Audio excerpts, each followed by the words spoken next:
एक बार जब एक अमेरिकी महिला स्पीकर ने भारत पर तंज कसते हुए कहा कि भारत में एक विशेष पार्टी के नेता औरंगजेब का नाम आगे करके भारत के मुसलमानों पर अत्याचार कर रहे हैं, इस पर उसी मीटिंग में मौजूद एक भारतीय व्यक्ति ने कुछ ऐसा जवाब दिया कि स्पीकर बिल्कुल चुप ही हो गई।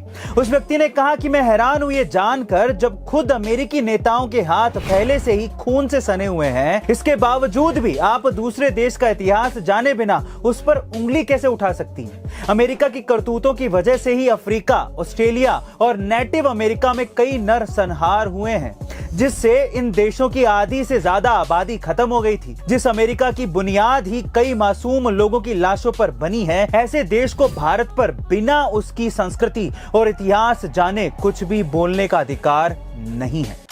महेंद्र सिंह धोनी के गिल्ले उखाड़ के कैसे एक लोकल बॉलर इंडिया का स्टार बॉलर बन गया था, चलिए जानते हैं। गाइस, ये बात है साल 2015 की, जब झारखंड और गुजरात के बीच विजय हजारे ट्रॉफी का एक मैच चल रहा था। धोनी के इस मैच में झारखंड टीम का हिस्सा होने के कारण स्टेडियम खचाखच भरा हुआ था और धोनी धोनी के नारे लग रहे थे। इस मैच में धोनी बल्लेबाजी करने के लिए आए और पहली ही गेंद में पवेलियन लौट गए, क्योंकि एक 23 साल के गेंदबाज की गेंद ने धोनी का मिडिल स्टंप उखाड़ दिया था।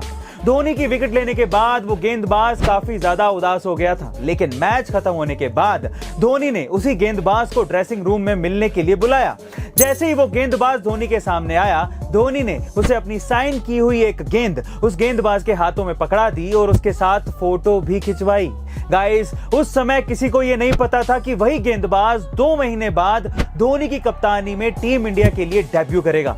आज हम उसी स्टार गेंदबाज को बूम बूम बुमराह के नाम से जानते हैं। आपको सुन के कैसा लगा कमेंट सेक्शन में जरूर लिखिएगा। मिलते अगली वीडियो में।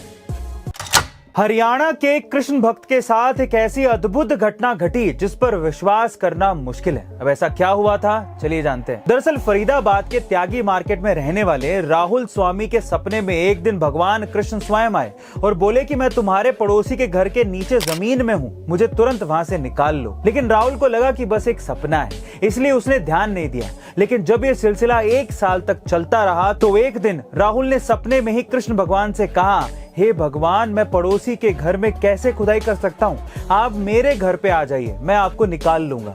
अगले ही रात भगवान कृष्ण फिर से राहुल के सपने में आए और बोले, अब मैं तुम्हारे घर में आ गया हूँ, अब तो मुझे निकाल लो। और जब सुबह हुई तो राहुल ने देखा कि उनके घर में छोटे छोटे पैरों के निशान घर के पूजा घर तक जा रहे थे, जिसके बाद राहुल ने तुरंत वहां पर खुदाई शुरू की और देखते हैं तो क्या, जमीन के अंदर एक मनमोहक भगवान कृष्ण की मूर्ति मौजूद थी।